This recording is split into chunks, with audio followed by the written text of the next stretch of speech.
और इस बीच टीटीपी ने पाकिस्तानी सेना को धमकी दी है। पाकिस्तानी की सेना को निशाना बनाते रहेंगे, सेना के व्यापारिक हितों पर हमला करते रहेंगे, पाक सेना की अर्थव्यवस्था को ध्वस्त करेंगे। तहरीके तालिबान पाकिस्तान जो लगातार तबाही मचा रहा है पाकिस्तान में, पाकिस्तानी सेना को लगातार निशाना बना रहा है।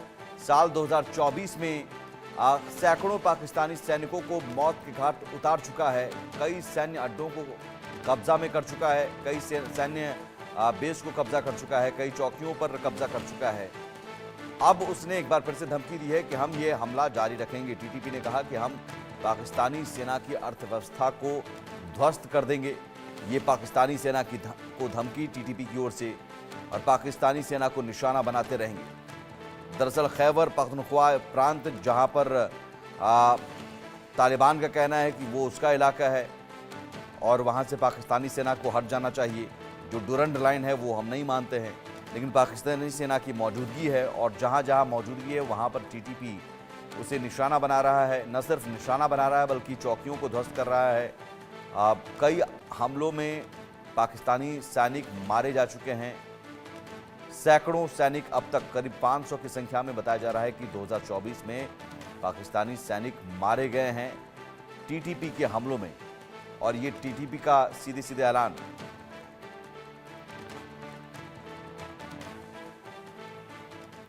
और अब आपको ग्राफिक्स के जरिए बताते हैं कि टीटीपी ने पाकिस्तानी सेना के किन कंपनियों को निशाना बनाने का ऐलान किया है। इसमें जो कंपनियां हैं वो हैं नेशनल लॉजिस्टिक्स सेल, रावलपिंडी में एक logistics firm, frontier works organisation, Fauji fertiliser company और एक कमर्शियल बैंक। ये टीटीपी ने स्ट्रेटजी के तहत सीधे सीधे कहा कि हम पाकिस्तानी सेना की अर्थव्यवस्था को ध्वस्त कर देंगे।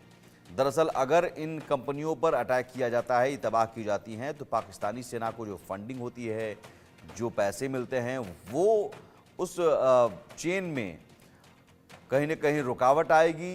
और टीटीपी यही चाहता है। टीटीपी ने यही धमकी दी है कि पाकिस्तानी सेना के हम अर्थव्यवस्था को ध्वस्त कर देंगे और पाकिस्तानी सेना के जो तमाम कंपनियां हैं उन कंपनियों को तबाह करेंगे। टीटीपी ने पाकिस्तान फौज के खिलाफ जो जंग है छेड़ी हुई, उसको अब दूसरे एक नेक्स्ट लेवल पर लिया है।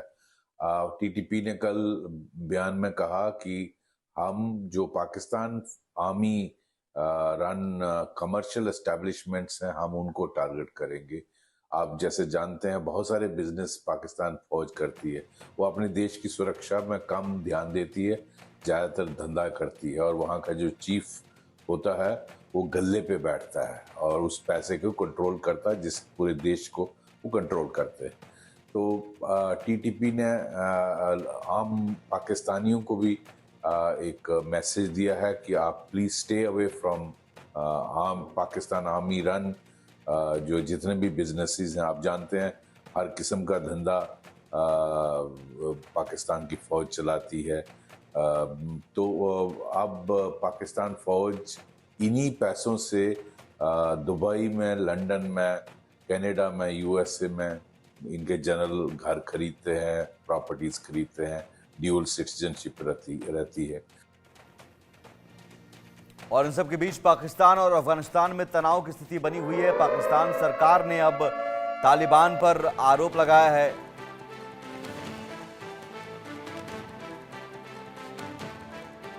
पाकिस्तानी सेना पर तालिबान लगातार हमलावर है, यह आरोप लगाया है। पिछले एक साल में 400 पाक सैनिक मारे गए हैं। तालिबान टीटीपी की धार्मिक विचारधारा एक है।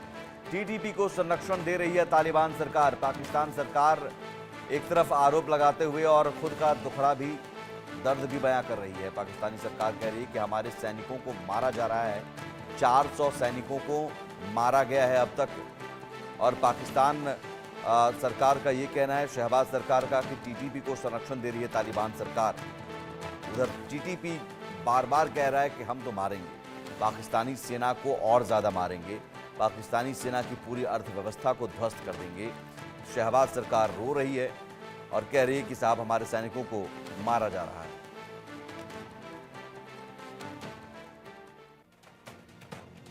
और पाक पत्रकार ने ही पाक आर्मी की पोल खोल दी है। पत्रकार मुजफ्फर अली ने इंडिया न्यूज से कहा, टीटीपी लड़ाकों से कमजोर है पाक सेना, टीटीपी लड़ाकों से हार जाएगी पाक सेना।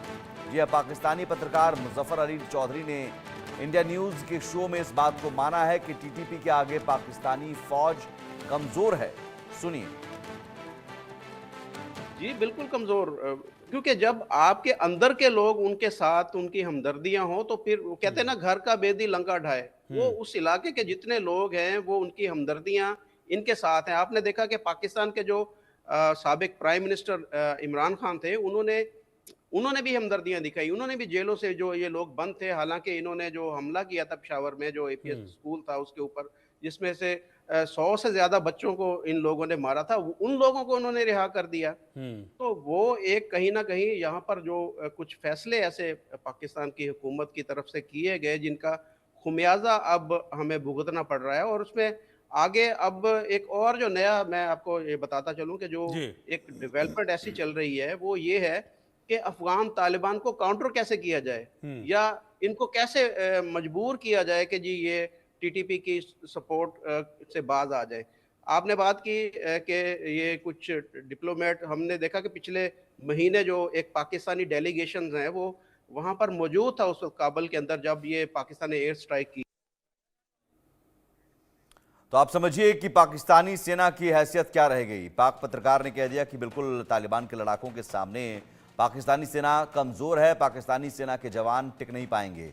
और वाकई ऐसी स्थिति नज़र भी आ रही है, क्योंकि कई सैन्य पोस्ट पर, कई चौकियों पर तालिबान के लड़ाकों ने कब्जा कर लिया। ये तस्वीरें भी आई कि वहाँ पर बंदूकें लहराकर वो जश्न मनाते नजर आए, झंडा जो तालिबान का है वो लहराते हुए नजर आए, और कई जगहों पर पाकिस्तानी सेना के जवान सरेंडर करते हुए नजर आए।